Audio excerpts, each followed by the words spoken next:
was the question and answer session. While they're warming up, let me throw one at you. Intuitively, now that for some time, I wondered if the next crisis confronting America, confronting the global economy, will occur in our exchange market. The so-called concern for a hard landing dollar crisis. I've been joined, I think, although there's far more expert than I, in this concern for some time.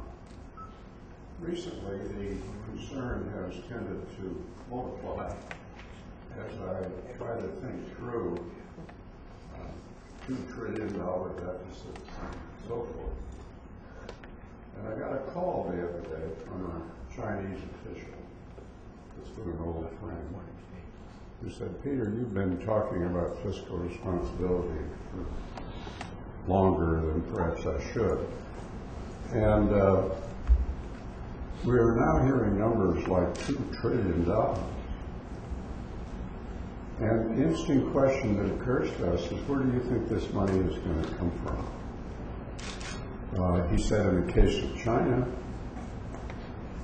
we are confronted with a stimulus program that is larger than yours as a percent of GDP.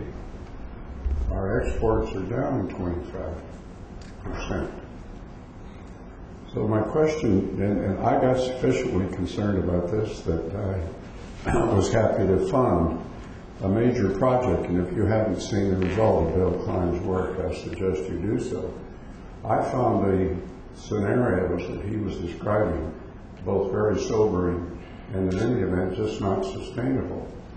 So my question to you, sir, speaking on behalf of Asia, speaking on behalf of China or whoever you wish over there, how do they answer the question, where is this money going to come from, and what are the implications of this exploding foreign debt outlook for the United States? Well, sorry, I can't speak for this.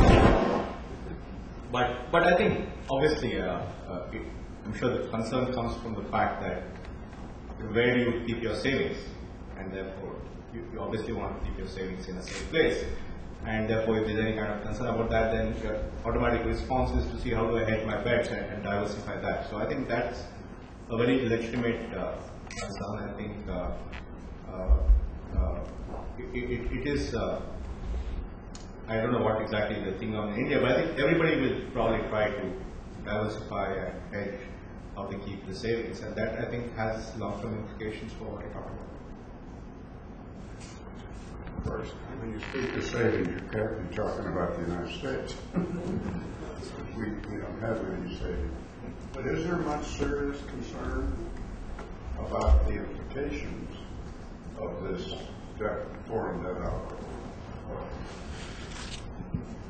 No, I think, certainly I think if you keep the bulk of your savings in a currency which is having these kind of challenges, then you will think about it a lot.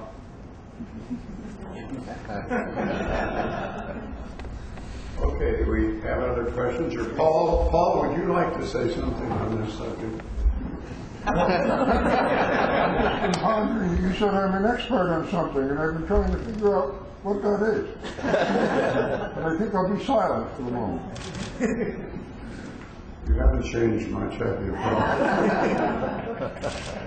All right, other questions, please. Frank. Thank you for that very thoughtful discussion. I want to follow up on your comment about energy for a moment. A number of us in the United States have been concerned about finding a global solution to limit greenhouse gas emissions, and have been talking quite a bit to both India and other countries that are in the major emerging developing countries. And some of us have come to a conclusion that I want to know if you agree with them. The question is, why is the language coming out of the Chinese so different from the language coming from the Indians, such as Minister Saran? And some have posited that China has made a decision that it is in its economic interest, to have a low carbon economy and to do everything that it can to achieve that. And that India has not made that decision. And that quite a few things flow from that. I want to know if you think there's something to that.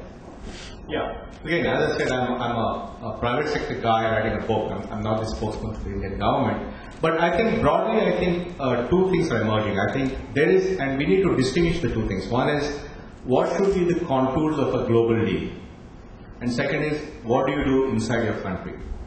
And I think in India, certainly there's a great appreciation of the difference of these two. I mean, certainly for a global deal, I think any developing country is going to insist that it be equitable, efficient and effective, that the appropriate flows happen of money and technology, and that the historic stock and flow issues need to be compensated for. And that is what they will say, because they are also politicians, they also have to win elections, they also have to meet the aspirations of the people, and they also have to make sure there's rapid economic growth. And you can't expect them to do something which will retard that thing, so we have to give them solutions.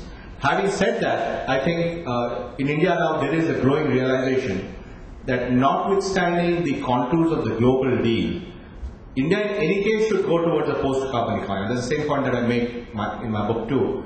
And we have to take advantage of the fact that we don't have this huge legacy investment to make the investment in the right direction. India is very fortunate because it has a huge supply of gas around it, and they should use gas as the transition fuel because it's the most benign of all hydrocarbons. We have to go to nuclear, we have to do all those things, and then ultimately go to the kind of renewables and all that we need. So I think that internally that point is very well taken.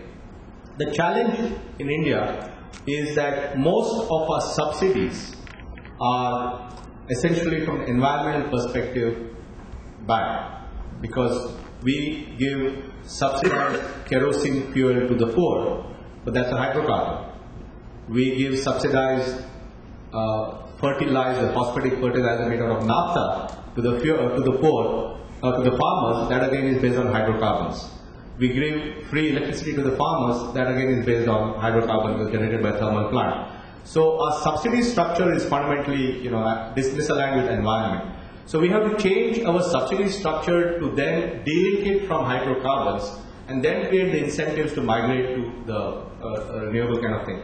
So one of the points that I made is that we need to go from an indirect subsidy model where the subsidy is embedded in the product, which then forces you to use kerosene, to a direct subsidy model where we give whatever it is, conditional cash transfers, vouchers, whatever it is, and give people the right to buy either form of energy and then make sure the renewable side of it is attractive. Automatically they will move. So I think I think it's a very complex issue, because what do you go and tell a poor guy in a village that he can't burn wood because it's generating CO2, and what is he going to do after that? Right? I think so. We have to recognize these issues, but I think people in India are definitely saying it's in our own strategic interest to build a post-carbon economy. At the same time, in global negotiations, it is our strategic imperative that we drive the best deal.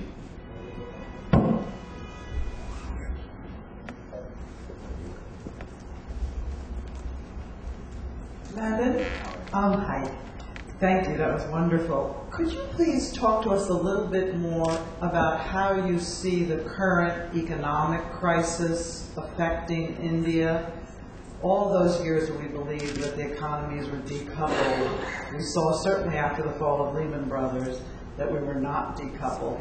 And do you see it as an opportunity for India to capitalize on weaknesses in other countries, perhaps this one included, vis-a-vis India? Well, I think clearly there is an impact. I think we're all connected.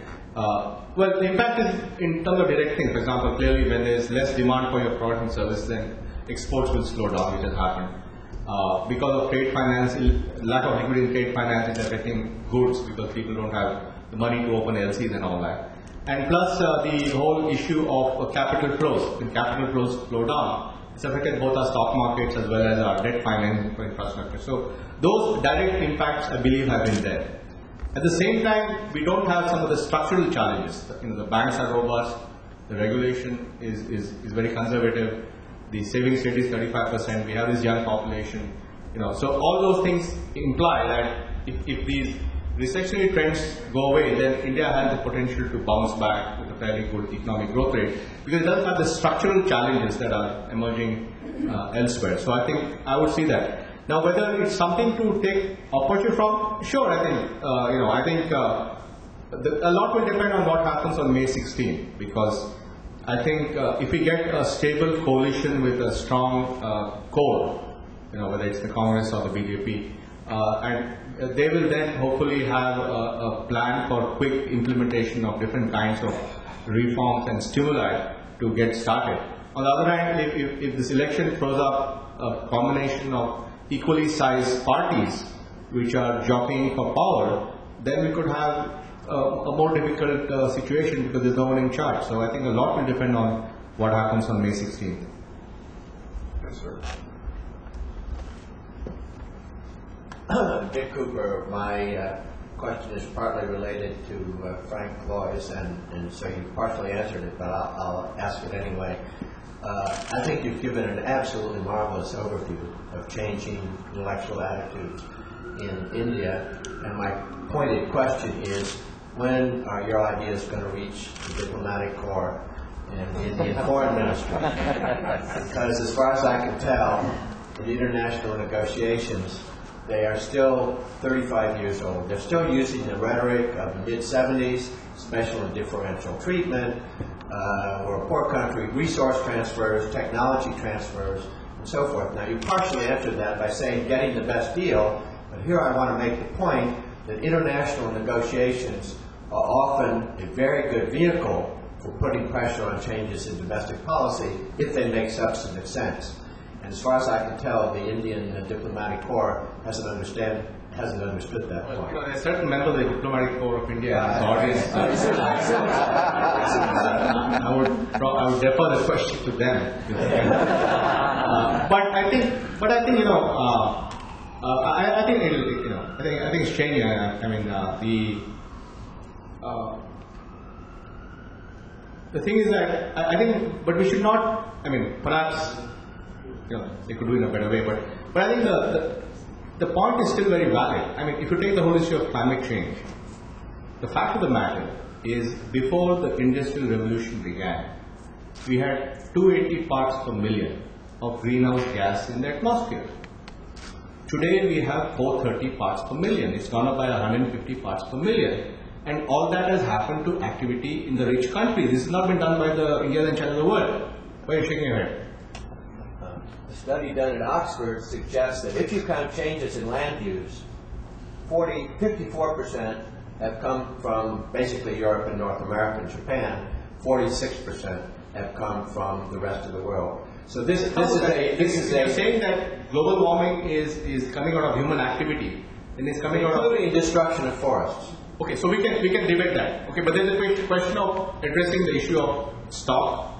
There's a question of addressing the issue of flow, because today the US is at 20 tons per head, Europe is at 12 tons, China is at 4, India is at 2. So these are legitimate concerns of global equity we have to think about. Now, you may argue that it can be argued in a more sophisticated fashion, but the fundamental issues of inequity have to be addressed. So I won't want to concede on that just because they don't have, they may not be arguing it as they should, but we must address that. And I think in the US and in Europe, when you want global climate negotiations to happen, when you want things to happen at Copenhagen, I think it's important that you formulate the arguments as to why it's good for them. Because they ultimately have to sell it to their voters. I mean, what is an Indian politician going to do? He has to win elections too, It's not just the Congress. So how is he going to win elections? He's going to win elections only when he delivers something for them. So I think it's very important, if you really want this stuff to happen, you guys have to think about what does it mean for those guys and those leaders to sell it to their people and help them frame that. Well, and then when we got to the end, the problem was using demographic dividend. Now, using a demographic dividend is going to require, I think, a major change from the way things have gone in the labor laws, which you thought were one of the things not yet agreed. Sure. And yet employment in the formal sector, the organized sector now, is no greater than it was 15 years ago, despite all India's growth. No, I mean, there's no doubt. I think one of the biggest sticky issues is this whole model where we have 2% of the people in the formal sector with an excess of rights, and 93% in the informal sector with no rights. I mean, in this current economic crisis, the first people to lose their jobs are those people because they have no right, they have no insurance, they have no health care. So it's clearly an unacceptable situation. And it's one of the things that I believe has to be fixed very early, except there's no appetite politically for doing that. But my point at the end was simply to say that while India has this demographic dividend, it's only as good as what you do with it.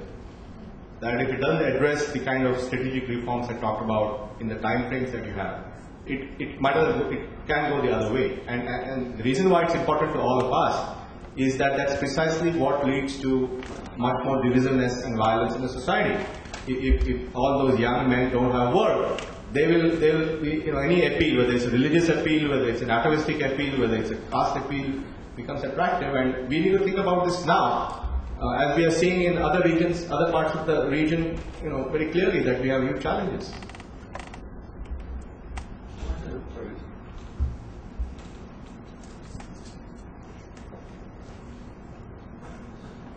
Steve Wiseman with the Institute. Hi. I wonder, with your permission, if I could ask you to segue from the point you were just making into the general security situation in South Asia, which has the United States riveted right now and alarmed. Pakistan is possibly in danger of falling as a government, and yet a considerable portion of its armed forces are arrayed toward India. What can India do economically and politically to take the region out of its old think that you were describing has happened economically, to do that politically into a new era of cooperating with Pakistan to meet this threat that has the potential of upending the economy of all the countries in the region? No, I think that's a very good point, and I think it's certainly a great cause, because it's not just Pakistan. I think in Sri Lanka we have the whole challenge between the Tamils and the Sinhalese. In Nepal we have a government which has just collapsed. So clearly there's a lot of regional issues here. I personally believe that India should really work very hard to create a single market among all these countries and promote trade, because I don't think any country can achieve 40 years of uninterrupted economic growth without having its neighborhood safe. And it's not going to happen, because I think I think it can't do it by itself. And I think if we don't address the issues you mentioned, I think there could be vulnerability of terrorism. There is the vulnerability of migration due to economic disparities in the region, and most importantly, there are going to be huge vulnerability of migration due to global warming. If what people predict is going to happen, there's going to be massive migration, for example, from Bangladesh into India. So I think clearly, I believe, and again, as I say, I'm just a private sector guy. I'm not some government guy. I believe that India should actually very proactively engage with the region to really create more prosperity for the economy. And I think in terms of some of these issues, I think the interests of the United States and India are 100% aligned. Because we both have the same interest in a safe neighborhood. And I think we should work closely together. But again, I'm not a decision maker. Back there, please. Is it you, Fred? I'll defer to you. Nandan, thank you very much for a superb presentation. But I want to ask you about something you did not say much about tonight, but I know you have written about and talked about elsewhere. The comparison between India and China. You're very optimistic about India. Give us your prospect on how it will fare over the next several decades compared with China, and draw implications from that for India's role in the world economy. People talk about China becoming a superpower, playing a big role in the world economy. Some even talk about G2s between China and the United States. Should that be corrected to India and the United States? What's your sense of how that comparison, that competition between the Asian giants will fare, and what it means for global governance and India's role in the world system? Well, I don't want to be so presumptuous to change the G2.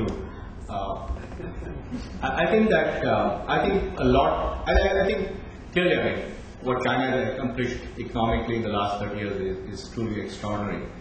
But I think we have to see it in terms of its demographics, and ultimately this boils down to demographic issues. Now, the Chinese acceleration of its demographic dividend through the one-child policy will reach its end in the next 5 or 10 years. By 2040, they will have 400 million old people, one of the largest populations in the world, and the ratio of working people to people who are retired will change very dramatically in the next year. So that will definitely, it's bound to have an impact because the economic growth ultimately happens when you have it. So I think India will enjoy its development in the next 30 years because by 2020, the average age in China and the US will be 37. The average age in Europe will be 45. The average age in Japan will be 48. India will be 29. So that, I mean, I can't believe that cannot have an impact. That is that fundamental, because now obviously India has to play its cards well, otherwise it will be chaotic. But that fundamental difference in ages and the population curves is going to have a huge impact. So that's something which we have to keep an eye on. So in that sense, because if India is able to get its act together and is able to encash this dividend and do all these reforms that Anne is talking about around that, it's plausible to believe that it has many years of growth possible. And the good news about the economy is that compared to other Asian economies, it's not a mercantile economy, it's a domestic economy. Indian exports is only 16% of GDP. It's the lowest, I think, after Japan in Asia. And 2/3 of Indian consumer spending, Indian economy is domestic consumer spending. It's consumer, it's like the US, 65% is domestic consumer spending. So politically also it's a much more benign situation because they are going to, those consumers are going to be growing in numbers, their incomes are going to grow in the next 30 years, they're going to be one of the world's largest markets. Already India is the world's largest market for mobile phones, 10 million phones a month. So I think there's a huge, we all have a huge interest in this good growth happening and this market growing, and I think as that happens, as the economy grows, then automatically, its clout in other ways will grow. Yes, sorry, the spotlight is in our eyes. In the back there on the right. Yeah, I'm also fan of the Peterson Institute. I just want to follow up on a question, something that Steve Weissman raised on Pakistan. And one of the things that I really enjoyed your talk, and one of the things that intrigued me was, and I think you had it in there, was the deregulation that had taken place. I'm comparing Pakistan with India. Both countries inherited essentially the same bureaucracy, the same sort of regulations. Pakistan industrialists, I think, are still caught in the sort of Bombay club, where you moved to the Bombay house. Something happened in India to allow entrepreneurs, particularly like yourself, etc., to thrive. And the big houses, etc., to sort of either change the way they were operating or in fact disappear. In Pakistan right now, the old sort of story about 22 families controlling 80% of industrial assets, it's probably a little more, it's probably 40 families. But nevertheless, the regulatory structure in Pakistan, so Pakistan is probably 25 years behind India in that regard.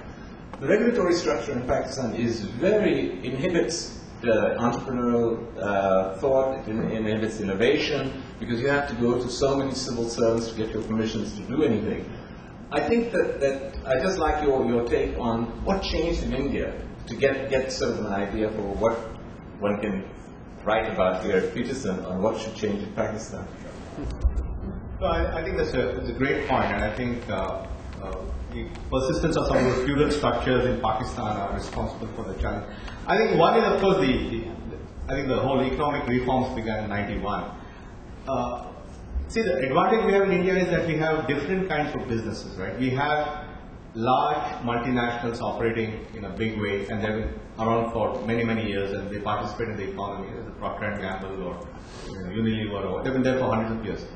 Then you have the large public sector companies, who many of them become very, very nimble and forward-looking. If you look at the State Bank of India, it's considered a very forward-looking, nimble bank. It's a public bank. It's owned by the state.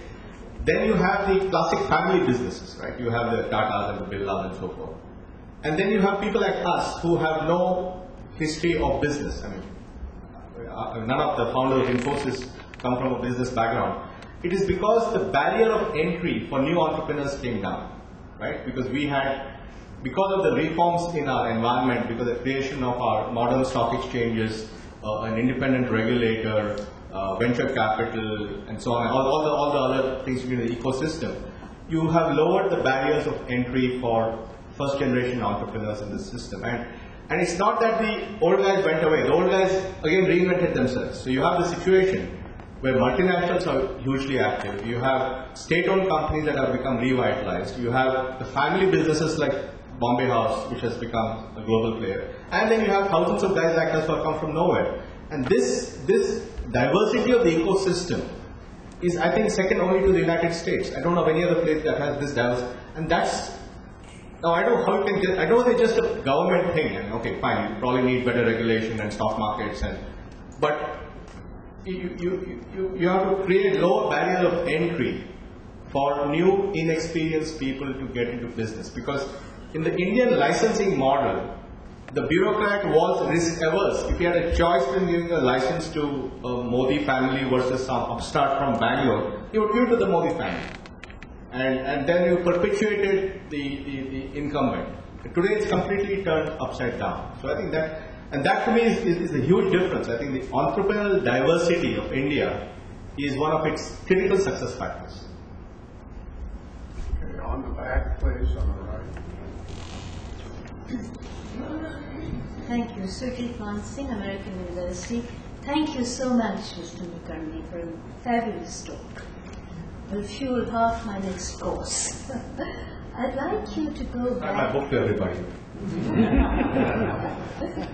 I'd like you to go back to these challenges you mentioned, particularly the challenge of urbanization. Because it seems to me that at the moment, we neither have decent cities nor vibrant, dynamic villages. And you said this was about to change because of redistricting. I wonder if you could elaborate on the possibility of making the, I was in Bangalore in July as compared to several decades ago, and you know Bangalore very well. So, could you elaborate on what's happening there, please? Yeah, so I think it's important to understand. As I said, post-independent India had a very ambivalent view of cities. As I said, Gandhi said cities are evil places. Nehru said every time I go to work I remind me of the British. So there was a lot of antipathy towards urbanization. And in fact, the Planning Commission in the 1950s said cities are accidents of history and geography. They're not supposed to be happening. Somehow they're happening by accident. So there was a very anti-urban thing. And then, as I said, because you had 15% of the voters in cities and 85% in rural areas, automatically the rural votes and therefore their concerns became more important. Now, as a result of that, when the Indian Constitution was drawn up in 1950, cities had no role. If you look at the Constitution in 1950, there's no mention of cities there. And therefore, all the federal powers were between the central government and the state government. And now what happened was, once you make the state government strong, they have no interest in strong cities. Because no state-level politician wants competition from an upcoming mayor. So they don't want cities to be strong. Second, the main source of rent for political patronage came from urban land. And as long as that was there, no chief minister wants a strong mayor, because then the patronage goes to the mayor and not to him. So he wants to make sure the mayor is weak. And so on and so forth. So there are some political economy issues why cities have been, marginalized. And when they become politically marginalized, they become financially marginalized. They don't have taxation powers. When they have neither, their capacity goes down. I believe those forces have now reversed. Cities are becoming more powerful. There are more parliamentarians from cities and so on, a whole host of things. So that thing is reversed, but it takes many, many years to get back into where you want it. So my point is that the tipping point of reversal has happened. It will still take many years for it to I have a whole chapter on this. You can have a look at it. On the left down there, please, on the aisle. Ray Vickery from the Woodrow Wilson Center. What about U.S.-India relations? None of the topics that you have presented as challenges really seem to be solvable without U.S. and India working together, whether it's energy, environment, education, all of those things. And yet we see on the U.S. side the whole controversy about H-1B visas, which affects your business very strongly. We see President saying he'd rather create jobs here rather than in Bangalore. Doing a lot of publicity for Bangalore. And we also see on the Indian side a raising of tariffs in regard to steel, soya, and so forth. So instead of seeming to come together, it seems it's going the other way. And what would be your comments on that? Well, I would hesitate to say it's going the other way. I think that's a bit of a strong statement. I think clearly, I personally think it's very strategic, and I explained, I think just the size of the country, the fact that it's going to be one of the world's largest consumer markets in the next 40 years, the fact that it's been able to demonstrate democracy with high growth, which is a very important message to the world, the fact that it's able to manage this incredible diversity of language, religion, and all that. I mean, these are all important lessons for the world and for the US. So I think there's a huge opportunity here. And as you look at the challenges, I think the global issues of the environment and global warming cannot be solved without India on board. It just doesn't make sense. And similarly, many of the other things. So, and plus the security issue, I think again, 100% congruence between India's and US interests in the regional security. So when you look at all that, strategically and structurally, it looks great. So then the question is, why is it not happening on the ground? I don't have clear answers for that. Maybe there are other preoccupations here. And on that side too, we don't really have a government till next month. So perhaps things will get better after that.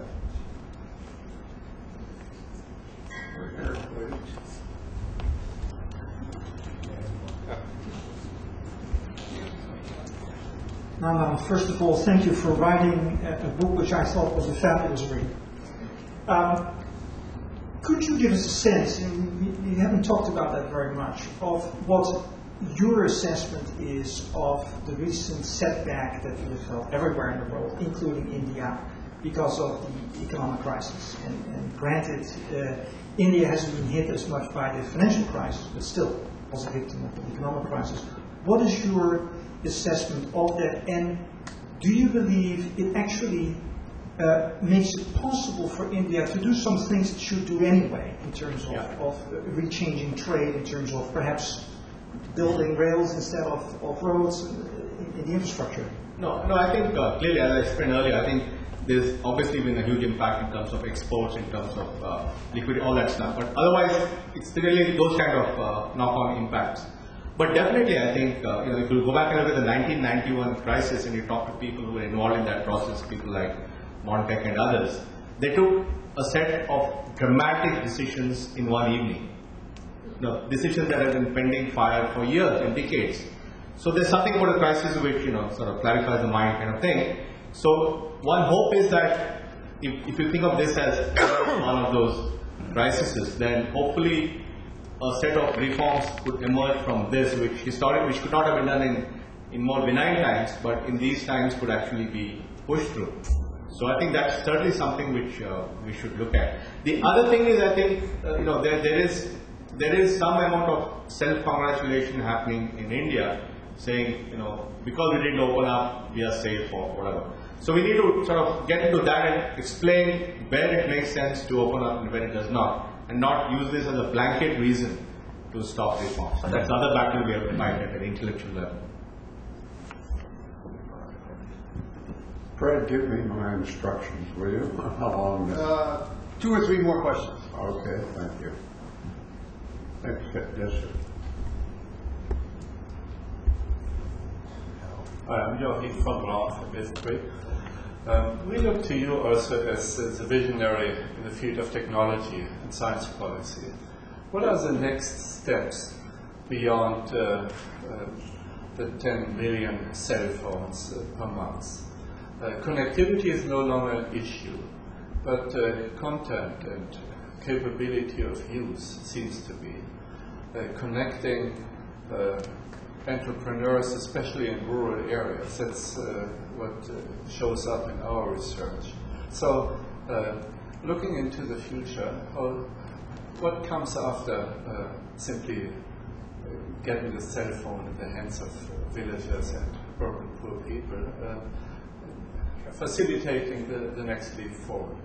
iPhones? No, just joking. No, I think you're right in saying that the communication problem will get licked in the next 5-10 years. Everybody will be on the grid somewhere. But I think the real thing is how do we use technology for transformational applications? And that's huge, and that's doable. For example, one of the great examples we have in India is the tax information network, which essentially connected all the banks and made sure that when people paid their taxes or when people bought large value things, that information was captured. And this was a national application that led to a huge increase in tax collections because people finally said, my God, they're watching what we are buying. So, and in fact, a large part of the tax collection improvements were in small towns, which so far had sort of outside this whole thing. That's one example. Or what's happening in Karnataka on land reforms. There are 20 million land records which are now fully digitized for 12 million farmers. And earlier, these guys would go through a very intimidating and corrupt process to get their land records or to record things. Now they just go to a booth and get it done. So if you look at this application strategically, you can create a huge impact both in terms of productivity as well as in terms of transforming the citizen experience, which is possible. And that actually is the big. It's not easy to do these things. But the reason I made this point about technology being seen in India as empowering is that the acceptance of the public to modern technology is very high, and therefore your ability to bring change to technology is easy because people will not resist it. That's the idea of it. Over here, sir.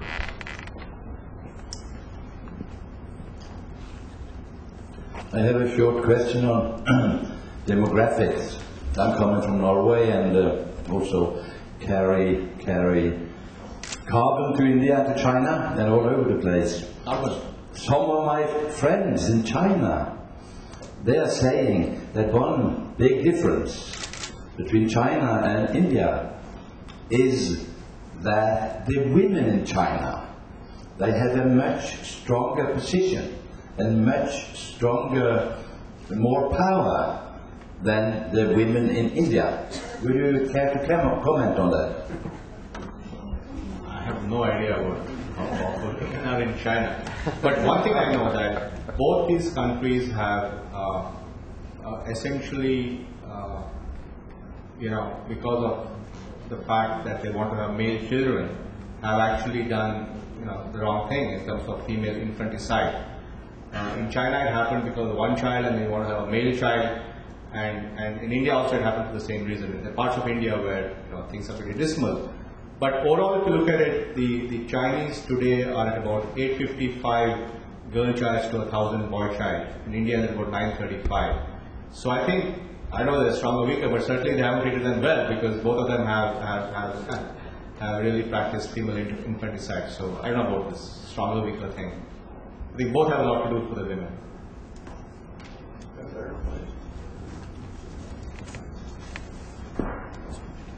A comment, if I may, and a question.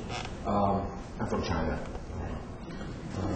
The comment is that I go to India several times a year, and in the last 5 or 6 years, I noticed a strong difference. Perhaps as a result of the ideas that you mentioned.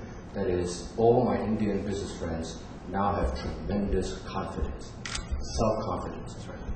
In the past, all they do is complain about the government. Now they say, forget about the government, we just do our thing and we'll succeed. So I think that we all know two child, same IQ, one with a stronger self-confidence will win.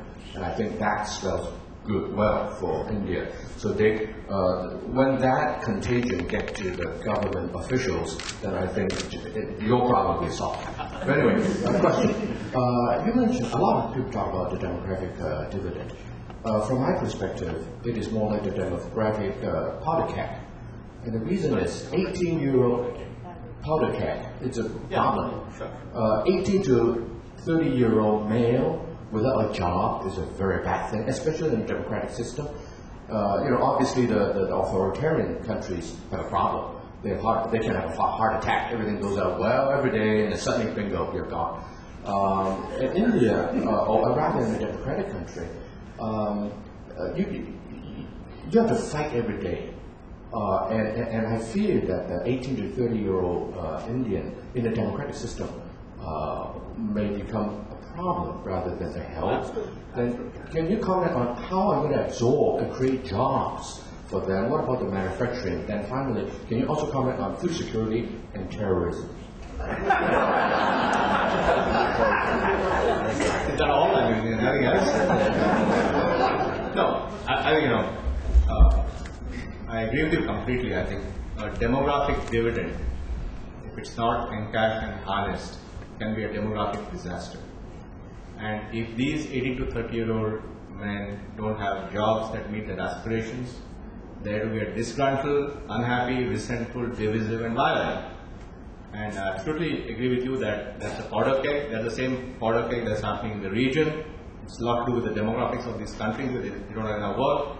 And the entire set of things that I'm talking about, which is improving the infrastructure, addressing primary education, reforming the labor laws, is all ultimately related to creating an economic engine that absorbs these people and gives them jobs that allow them to live decent lives. So I agree with you completely that this is not a done deal. And I'm not saying that it's all hunky-dory, it's a spreadsheet from an investment bank, I key in 6% a year and I get some growth. I think it's a very complex social, political economy where if the right choices are not made at the right time, if execution is not done at the speed it should be done, the whole thing could be a powder keg. Absolutely. So let me not. But my point is really is that it's very rare that a country has such a huge strategic alignment of its advantages, and that's the point. That, you get this once in a millennia, so don't blow it, and that's my message here. Now coming back to food security, I think that's a very important point. I personally feel that, of course, you may have better view of this, but I think if we can just do some of the reforms in the agricultural sector which we have done in our industrial and service sector, then there's no reason why Indian farm productivity cannot go up dramatically. It's the lowest in the world. I think it's a third of China or something like that. And there's a lot to be done there in terms of arable land. It has huge arable land. It has got all climatic conditions. The raw material is phenomenal. Just that we have to fix those issues. And part of it could be industrialization to take the extra labor out of the farms so that productivity can be improved. So I think agriculture, if it's done well, I think can be sorted out. Going back to the issue of terrorism, I think clearly, India's vulnerabilities. We saw what happened in Mumbai in November. And that's why going back to the point, I think it's in India's strategic interest to be proactive in developing good neighbors, because I think that's the only way we can create a good neighborhood and a safe neighborhood. And that could be the wild card in all this. So by no means, it's not a Pollyanna story. I'm just saying there's an opportunity, and if people realize it, hopefully they will grasp it.